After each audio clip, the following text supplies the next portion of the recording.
Let's be clear from the start, this is not about blind faith, instant blessings, or emotional comfort. This is about accountability, recalibration, and long-term alignment. We were wrong about one major thing. We thought being chosen meant life would be easier, clearer, or faster. It doesn't. Being chosen means you are trusted with pressure, delay, and responsibility, because your impact requires it. Here are 5 principles you must understand if you're going to move forward without bitterness, distraction, or self-sabotage. Most people misunderstand delay because they measure progress emotionally instead of structurally. They expect movement to feel obvious, rewarding, and externally visible. When it doesn't, they assume something is wrong, either with the path, the timing, or themselves. But delay is not a random malfunction in life system. It is often a response to internal unreadiness, not external unfairness. If outcomes arrive the moment desire appeared, most people would collapse under what they asked for. Capacity is rarely built at the same speed as ambition, and delay exists to close that gap. Think about how people behave when they receive responsibility before discipline. Money without structure doesn't create freedom, it amplifies bad habits. Authority without emotional control doesn't create leadership, it creates instability. Visibility without identity doesn't create impact, it creates confusion. Delay functions like a buffer. It slows the arrival of outcomes until the internal system's judgment, restraint, consistency, patience can support the weight of success. What feels like waiting is often training in disguise. Emotionally, delay is uncomfortable because it removes immediate feedback. Humans are wired to associate effort with reward. When that loop breaks, doubt enters. The mind starts negotiating shortcuts.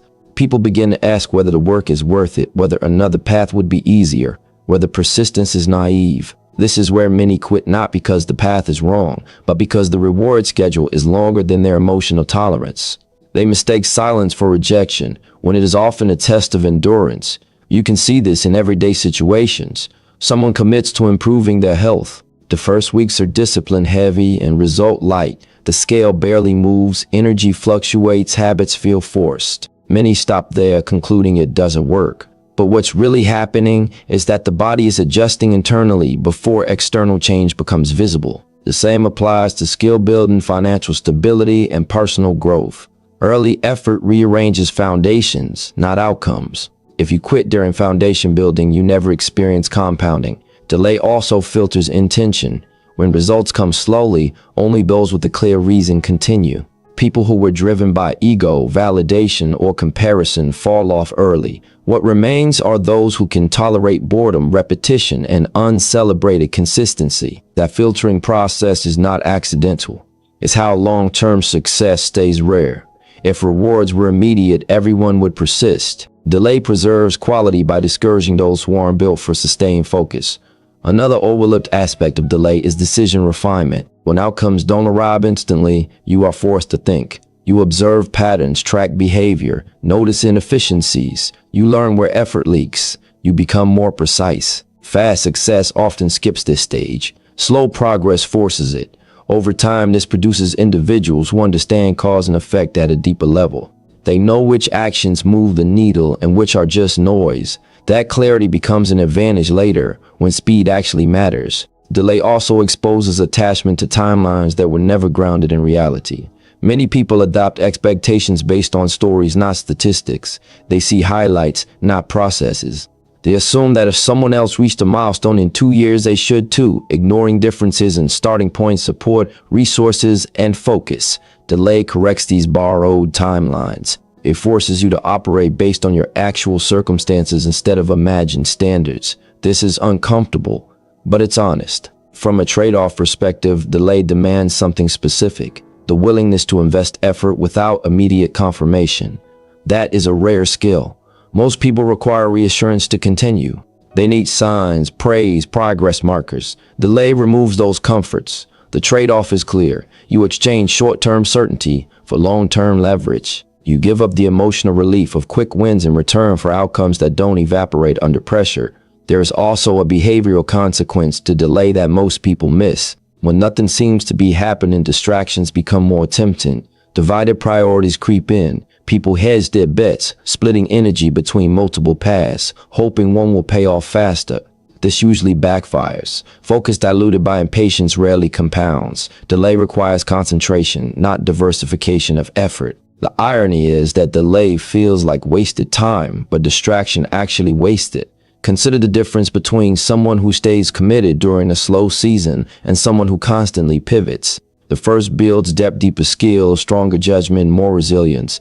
The second builds surface level familiarity with many things and mastery of none.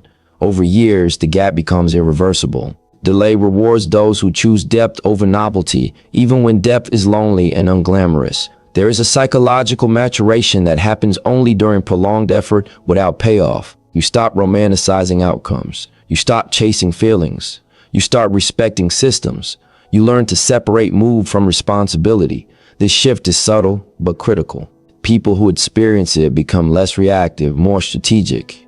They don't panic during downturns because they've already survived long periods of uncertainty. Delay hardens emotional decision-making without making it cold. Opportunity cost is another reason delay exists. Every path chosen eliminates others. If success arrived too quickly, people will commit without understanding what they're giving up. Delay forces repeated recommitment. Each day you continue, you are consciously choosing this path over alternatives. That repetition strengthens alignment. By the time results arrive, you're no longer guessing whether this is what you want.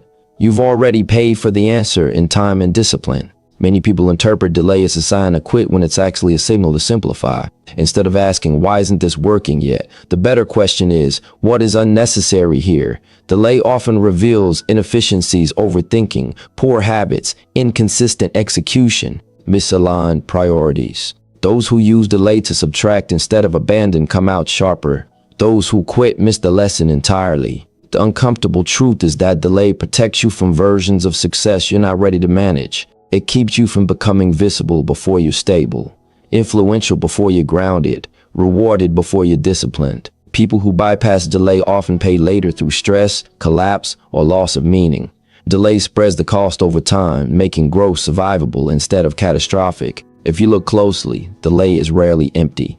Something is always forming: judgment, restraint, patience, skill, clarity. The problem is that these are internal assets, and modern culture undervalues what can't be displayed. But internal assets determine how long external ones last. Delay builds what applause can. The real choice during delay is not whether to continue or quit. It's whether to use the time consciously or waste it emotionally. You can complain, compare, and doubt, or you can refine, simplify, and deepen. The outcome will reflect that choice, whether you notice it immediately or not. Delay doesn't punish impatience instantly. It exposes it gradually. And by the time results finally arrive, they mirror exactly how you handled the wait. Most people overestimate how much support they are supposed to receive and underestimate how much solitude is required to build anything meaningful. From an early age, we are conditioned to believe that if we are doing the right thing, others will naturally understand it, encourage it, and stand beside us while we pursue it.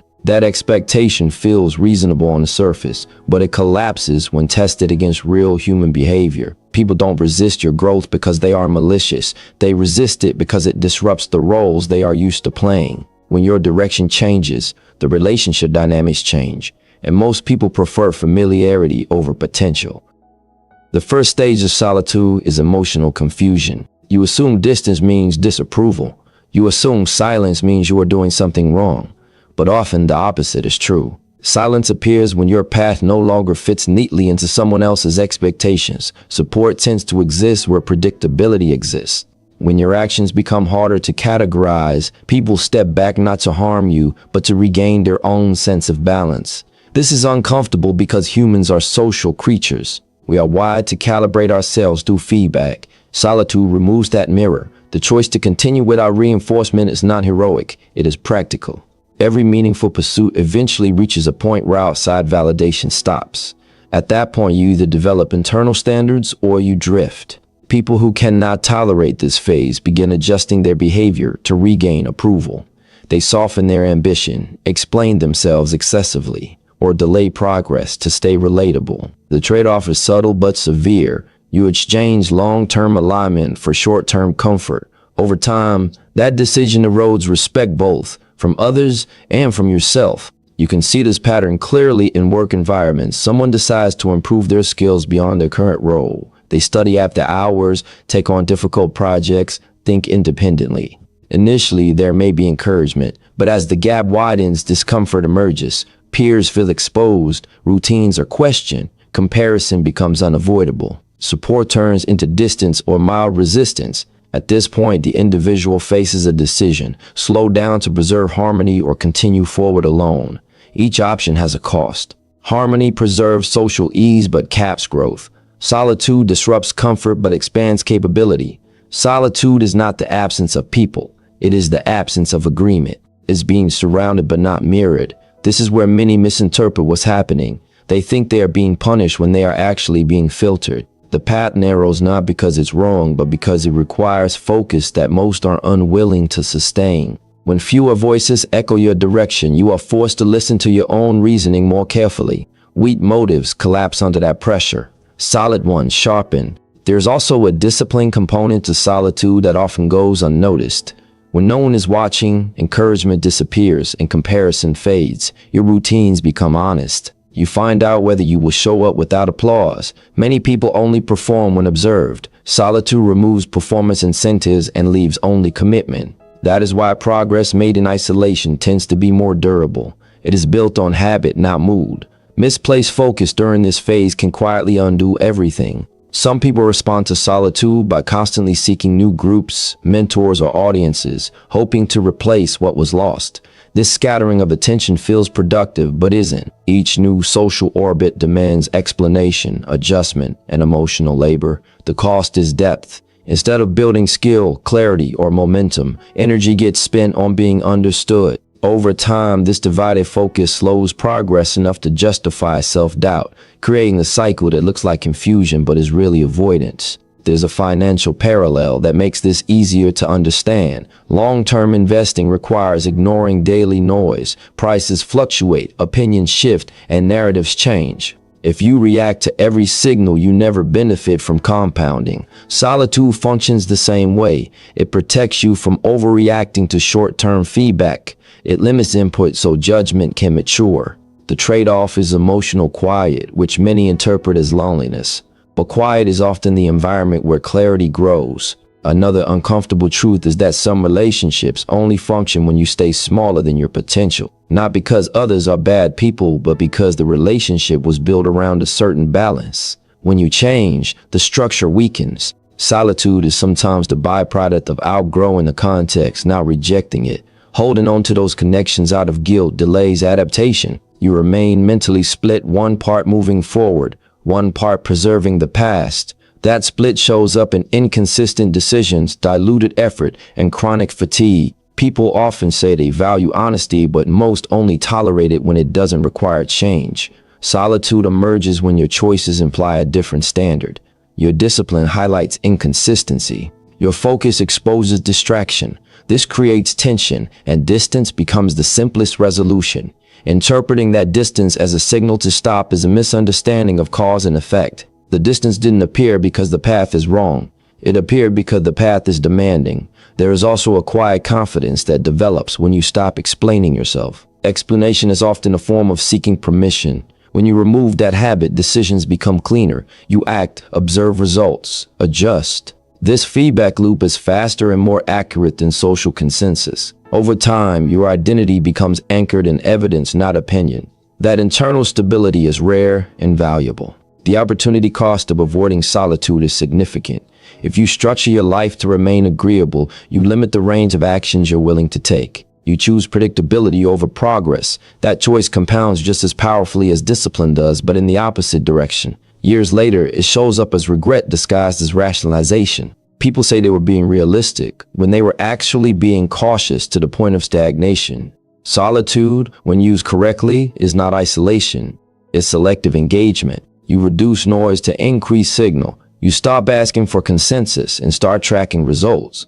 You become less reactive, more deliberate. This doesn't make you superior, it makes you precise. And precision is what long-term outcomes depend on. The most important shift during this phase is accepting that understanding is not a prerequisite for progress. Many people wait to be understood before they move. That waiting costs them years. Progress creates understanding, not the other way around. Once results appear, confusion often turns into admiration. But by then, the work has already been done in quiet, without permission, without reassurance, and without a crowd. Discipline is misunderstood because it doesn't feel spiritual, inspiring, or emotionally rewarding in the moment. People associate belief with emotion, confidence, hope, excitement, certainty. But emotion is unreliable. It fluctuates based on sleep, stress, comparison, and circumstance. If belief were measured by how strongly you feel in a given moment, most people would abandon their values weakly. Discipline exists precisely because emotion cannot be trusted to carry long-term outcomes. At its core, discipline is behavior that does not require agreement from your feelings. It is action taken because you decided once, not because you are motivated today.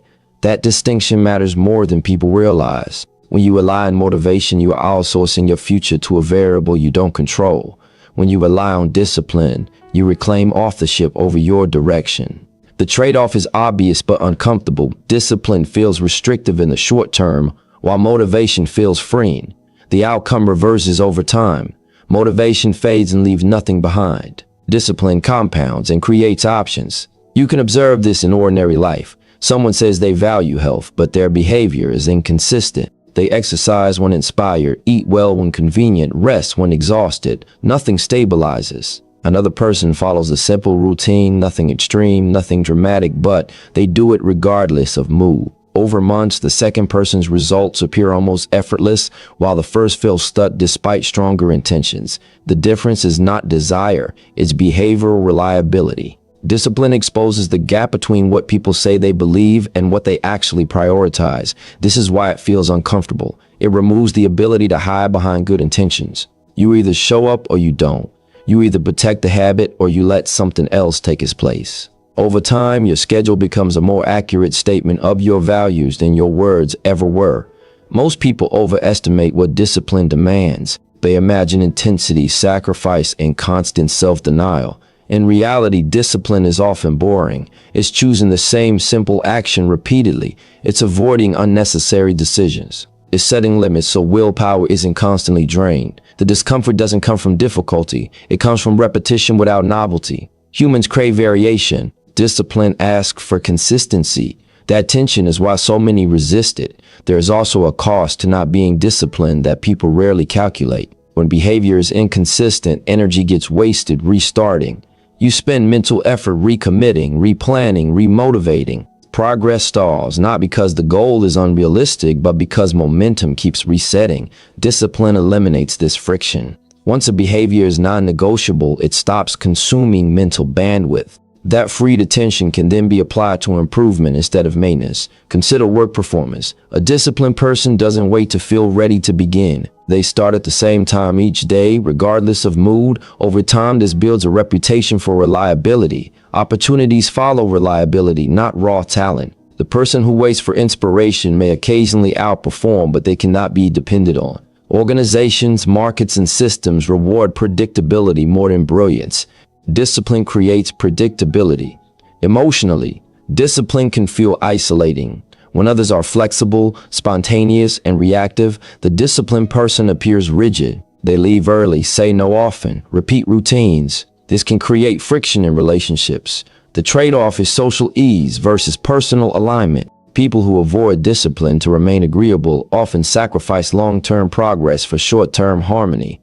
Years later, they wonder why nothing changed despite good intentions. Discipline also protects you from your future self.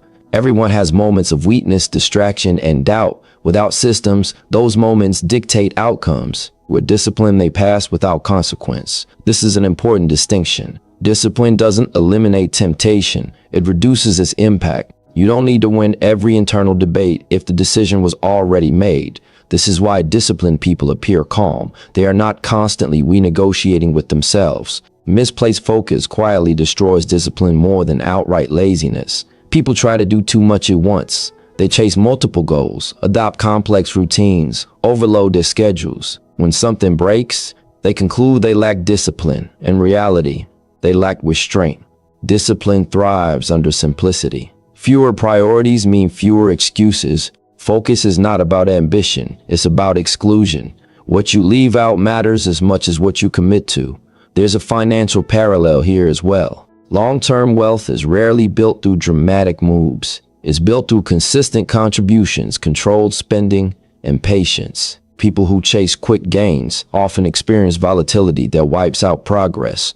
The disciplined investor accepts slower growth in exchange for stability. Over time, the disciplined approach wins not because it's exciting, but because it survives. Discipline also sharpens judgment. When you consistently act, you generate data. You see what works and what doesn't. You make adjustments based on evidence instead of theory. People who rely on bursts of effort never gather enough information to refine their approach. They remain stuck in trial without learning. Discipline turns experience into insight. There is a subtle identity shift that happens when discipline becomes routine. You stop seeing yourself as someone who is trying and start seeing yourself as someone who does. This reduces internal conflict. You trust yourself more because you've proven reliability through action. That trust is emotionally grounding. It replaces anxiety with quiet confidence. Not because outcomes are guaranteed, but because effort is. The opportunity cost of avoiding discipline is often invisible until much later. Years pass with activity, but little progress. People stay busy, informed, and hopeful, yet stagnant. They confuse motion with direction. Discipline forces alignment between effort and outcome. It removes the illusion of progress and replaces it with measurable change. This honesty can feel harsh, but it is ultimately stabilizing. Discipline is not about denying pleasure or becoming rigid. It's about choosing which pleasures are worth delaying. Immediate comfort competes with long-term leverage. Every disciplined action is a vote for a future version of yourself that has more options, not fewer. The sacrifice is real, but so is the return. What makes discipline the truest proof of belief is that it operates without witnesses. Anyone can claim faith in an idea when conditions are favorable. Discipline shows belief when conditions are neutral or unfavorable. It shows belief when nothing happens immediately. It shows belief when quitting would be easier and socially acceptable. That consistency is not loud. It doesn't announce itself.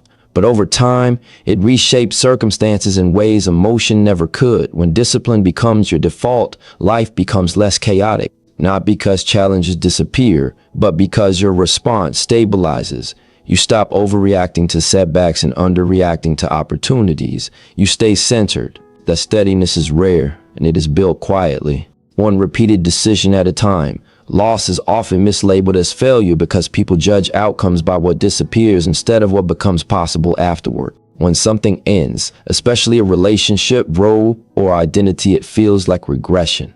Emotionally, loss registers as rejection or punishment. Rationally, it is more often a correction. It removes a structure that no longer supports the direction you are moving toward. The discomfort comes not from the loss itself, but from the attachment to what that structure represented. Most attachments are formed during earlier versions of ourselves. They are aligned with who we were, not who we are becoming. As priorities shift, the fit weakens. What once felt supportive begins to feel restrictive. The mind notices first, then the behavior changes, and finally the relationship strains. This sequence is predictable. When people ignore the early signals, loss arrives abruptly. It feels sudden, but it was prepared for quietly over time. People tend to romanticize loyalty without considering alignment. Loyalty without evaluation becomes inertia. You stay not because it makes sense, but because leaving feels disloyal or uncomfortable. The trade-off is rarely stated clearly. You exchange growth for familiarity. Over time, this choice accumulates tension. Energy that could be directed toward building something new is spent maintaining what already exists. The cost is subtle but significant. You can observe this in everyday routines. Someone continues in a role they've outgrown because it provides stability.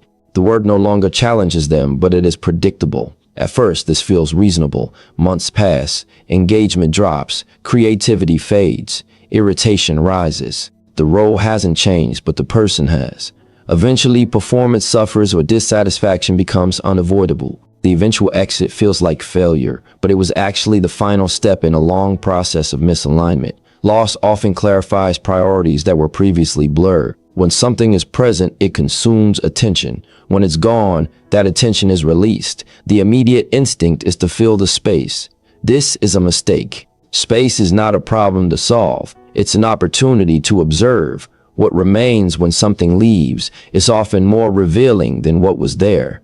Patterns emerge, desires surface. You see what you were tolerating instead of choosing. There is an emotional honesty required to accept that some losses are necessary. People prefer to believe that with enough effort, everything can be preserved. This belief leads to